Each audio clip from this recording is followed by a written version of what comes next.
আগামী ২ মাসের মধ্যে সাবেক আইজিপি বেনজির আহমেদকে দেশে ফিরিয়ে আনার প্রক্রিয়া সম্পন্ন হতে পারে। ইন্টারপোলের চাওয়া অনুযায়ী প্রয়োজনীয় সব নথি পাঠানো হয়েছে দুবাই কর্তৃপক্ষের কাছে। সাবেক পুলিশ কর্মকর্তাদের দাবি, বেনজিরকে দেশে ফিরিয়ে আনতে ইতিবাচক অগ্রগতি হয়েছে, নেই কোনো আইনি বাধা। ফয়সাল হোসেনের রিপোর্ট। বাড়িতে বাড়ি থেকে টোকায় নিয়ে আসবো, মাটির তলে ঢুকলে সেখান থেকে বের করে নিয়ে আসবো।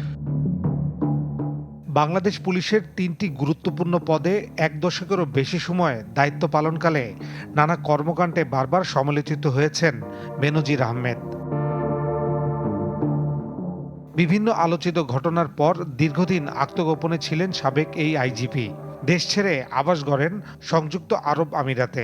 সেখানেই গত ১২ জুন তাকে গ্রেপ্তার করা হয়। সংসদে এই তথ্যটি নিশ্চিত করেন স্বরাষ্ট্রমন্ত্রী সালাউদ্দিন আহমেদ। দুর্নীতি মামলায় অভিযুক্ত বেনজির আহমেদকে সংযুক্ত আরব আমিরাত পুলিশ কর্তৃক গ্রেফতার করা হয়েছে। এরপর থেকেই প্রশ্ন, কবে দেশে ফিরিয়ে আনা হবে বেনজিরকে। ১ মাসের আলটিমেটাম দিয়েছিলেন স্বরাষ্ট্রমন্ত্রী, তা শেষ হয়েছে। ইতোমধ্যেই দুবাই পুলিশের কাছে ইন্টারপোলের চাওয়া অনুযায়ী সব নথি জমা দিয়েছে দুদক ও বাংলাদেশ পুলিশের প্রতিনিধি দল।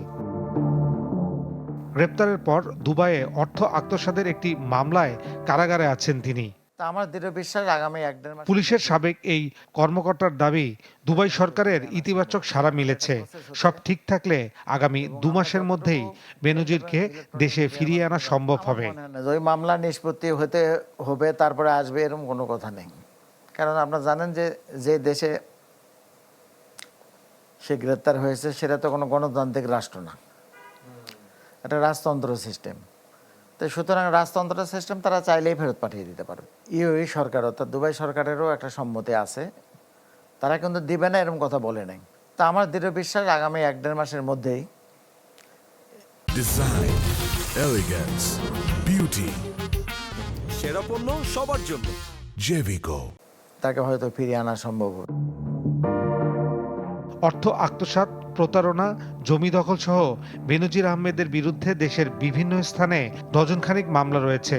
দেশে ফিরলে এসব মামলারও মুখোমুখি হতে হবে সমালোচিত এই পুলিশ প্রধানকে। ফয়সাল হোসেন, চ্যানেল 24, ঢাকা।